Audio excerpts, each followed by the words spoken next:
మాజీ మేజర్ శ్రీనివాస్ గారు మనకు అందుబాటులో ఉన్నారు. భారత్ పాకిస్తాన్ ఉద్రిక్తతలకు సంబంధించిన మరింత సమాచారాన్ని ఆయన అడిగి తెలుసుకుందాం. Sir, good morning sir. Srinivas గారు, గుడ్ మార్నింగ్ అండి. నిన్న జరిగిన ఈ పాకిస్తాన్ దాడుల్ని, సరిహద్దు ప్రాంతాల మీద జరిగిన ఈ పాకిస్తాన్ దాడుల్ని భారత్ ఏ విధంగా తిప్పికొట్టగలిగింది? మనకి అత్యాధునికమైనటువంటి air defence system and early warning systems అనేటువంటివి మనకు ఉన్నాయండి. అంటే నిన్న జరిగినటువంటి దాడిని మనం సమర్థవంతంగా తిప్పికొట్టామంటే అది ఒక రోజులో మనం చేసుకున్నటువంటి ప్రిపరేషన్ కాదు. గత కొద్ది సంవత్సరాలుగా మన ప్రిపరేషన్ అనేటువంటిది మన డిఫెన్స్ టెక్నాలజీని, ఇండిజీనియస్ టెక్నాలజీని, అలాగే మనం వేరే దేశాల నుంచి తీసుకురావాల్సినటువంటి ఆ యొక్క వెపనరీ సిస్టమ్స్ అండ్ టెక్నాలజీస్ ని మనం సమకూరుచుకుంటూ వస్తున్నాం అండి. ఏ దేశమైనా సరే అభివృద్ధి చెందుతూ ఉన్నప్పుడు శత్రువులు అనేటువంటి వాళ్ళు పెరగడం చాలా సహజం. అలాగే పెరుగుతున్నటువంటి శత్రువులతో పాటు ఉన్నటువంటి శత్రువులు కూడా కొత్త వ్యూహాలు పన్నడం చాలా సహజం అండి. వీటినన్నిటినీ కూడా మనం సమర్థవంతంగా ఎదుర్కోవడం కోసం, అలాగే భవిష్యత్తులో ఎప్పుడైనా సరే మనకి పాకిస్తాన్ తోని, చైనాతోని యుద్ధం వస్తుంది అనేటువంటి ఉద్దేశం మనకు ఉంది కాబట్టి మన యొక్క సిస్టమ్స్ ని ఎప్పుడు కూడా అప్గ్రేడ్ చేసుకుంటూ ఉన్నాము, టెక్నాలజీస్ ని డెవలప్ చేసుకుంటున్నాం.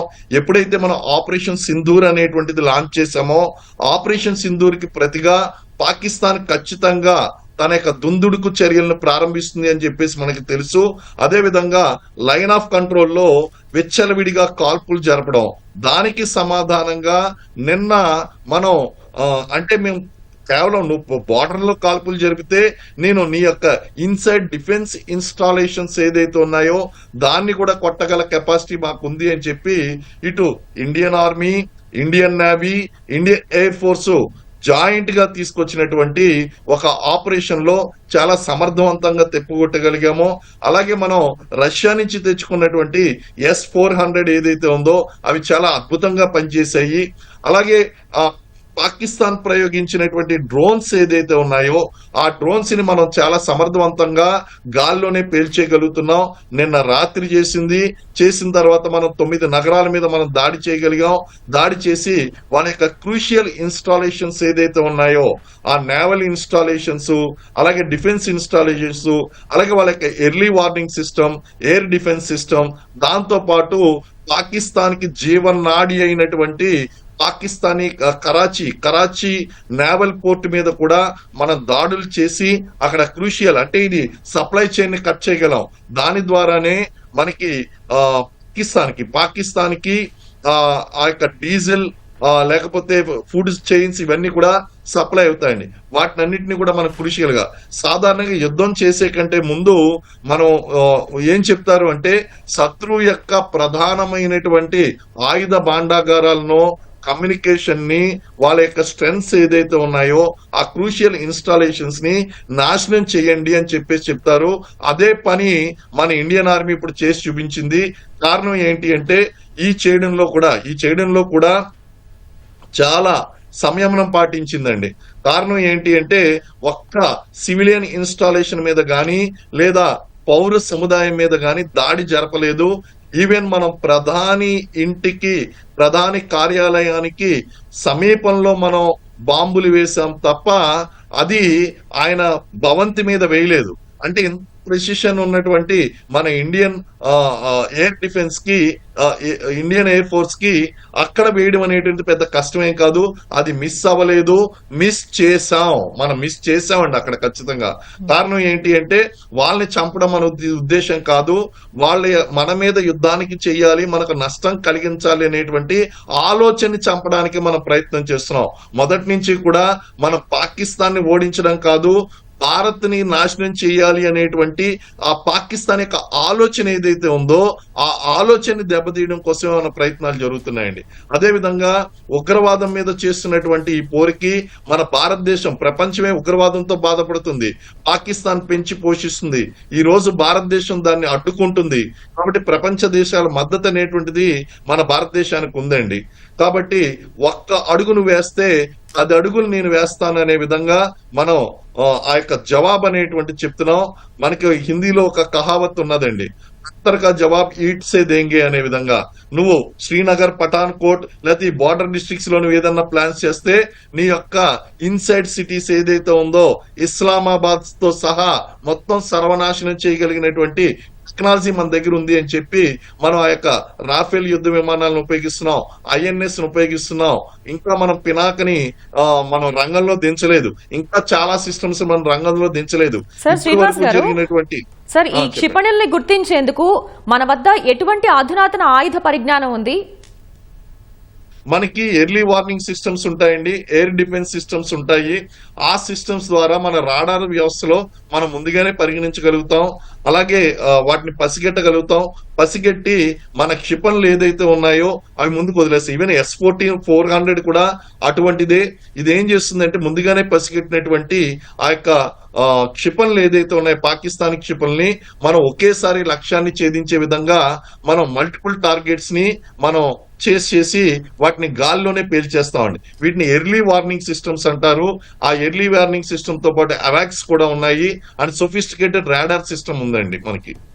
సార్ ముఖ్యంగా నిన్న జరిగిన దాడులను బట్టి చూస్తే పాకిస్తాన్ వేటిని టార్గెట్ చేసుకుందంటారు? నిన్న పాకిస్తాన్ కి ఒక లక్ష్యం అంటూ లేదు. కారణం ఏంటి అంటే మనం ఎప్పుడైతే ఎల్ఓసిలో మాత్రమే కాకుండా అక్కడ బార్డర్ లో ఆనుకున్నటువంటి కొన్ని దాదాపు 120 కిలోమీటర్ల రేంజ్ లో ఏదైతే వచ్చినాయో వాటిని అన్నింటి ఎప్పుడైతే కొట్టామో పగతో రగిలిపోతుంది.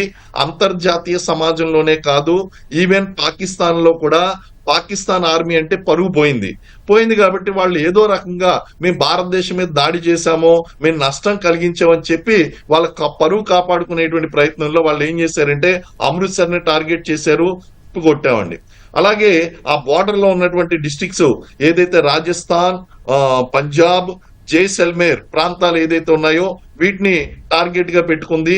ఈ టార్గెట్ తో పాటు గుజరాత్ ను కూడా వాళ్ళు టార్గెట్ గా పెట్టారు. సో ఈ ప్రాంతాల్లో భాగంగా అటు పంజాబ్ లో జరిగినటువంటిది మనం తిప్పికొట్టాము. అయితే పఠాన్ కోట్ దగ్గర ఉన్నటువంటి ప్లేసెస్ లో కొన్ని దాడులు వాళ్ళు సక్సెస్ఫుల్ అయినప్పటికీ ఎటువంటి నష్టం మనకు కలగలేదు. అలాగే శ్రీనగర్, జమ్మూ ప్రాంతంలో ఉన్నటువంటి ఈ ప్రాంతంలో కూడా వాళ్ళు దాడులు చేశారు. చాలా వరకు మనం తిప్పికొట్టాం. ఒక 7 బ్లాస్ట్లు అనేటువంటివి వాళ్ళు చేయగలిగారు. అందులో కూడా మనకి ఎటువంటి డిఫెన్స్ ఇన్స్టాలేషన్స్ గానీ పౌరులకు గానీ ఏమాత్రం నష్టం కలిగించలేకపోయారు.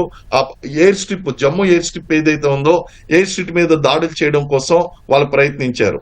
వాళ్ళ ప్రయత్నం అంతా కూడా మన డిఫెన్స్ ఇన్స్టాలేషన్స్ మీద, ఎయిర్ ఫోర్స్ బేసుల మీద, రన్వేల మీద ఉంటాయి.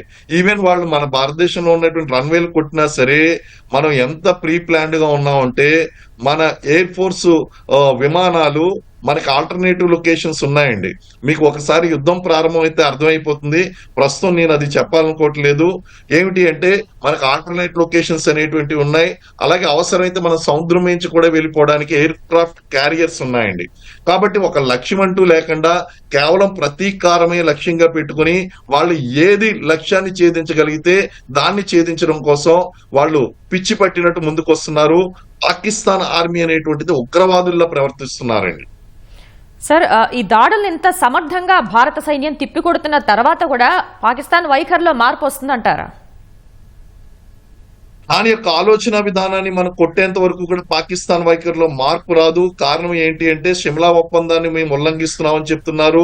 అలాగే ఇప్పుడు మనం ఏదన్నా ఒప్పందం చేసుకుని వెనక స్టెప్ వేసినా సరే భవిష్యత్తులో అది మళ్ళీ తిరిగి మన మీద దాడి చేసేటువంటి అవకాశాలు లేకపోలేదు. 100% దాని యొక్క బుద్ధిని ప్రవర్తిస్తుంది.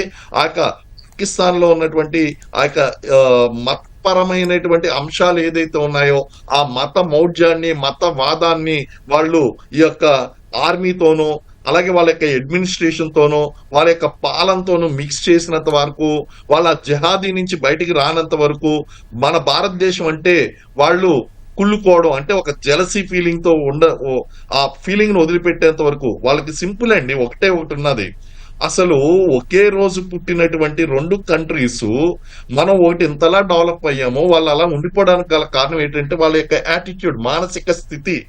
వాళ్ళ ప్రతిదీ కూడా మతం చాలా అవసరం, మతం మీరు తీసుకోండి, మతం యొక్క హెల్ప్ తీసుకోండి, మీరు ఏ మతాన్నైనా సరే మీరు ఫాలో కండి, కానీ ఇతర మతాలని ద్వేషించొద్దు, కాఫీర్లుగా ప్రకటించి వాళ్ళని చంపి, ఇతర మతస్థులను చంపి మేము కాఫీల్ని చంపడం ద్వారా మేము దేశభక్తిని చాటుకుంటున్నాము లేదా మా మతానికి ప్రయోజనం చేస్తున్నాం అనేటువంటి ఈ భావన ఏదైతే ఉందో, ఈ ఆలోచన ఏదైతే ఉందో, పాకిస్తాన్ యొక్క ఆలోచనని దాన్ని చంపేంత వరకు కూడా మనకి ఈ సమస్యలు అనేటువంటి ఉత్పన్నం అవుతూనే ఉంటాయండి. Right sir, thank you sir Srinivas గారు.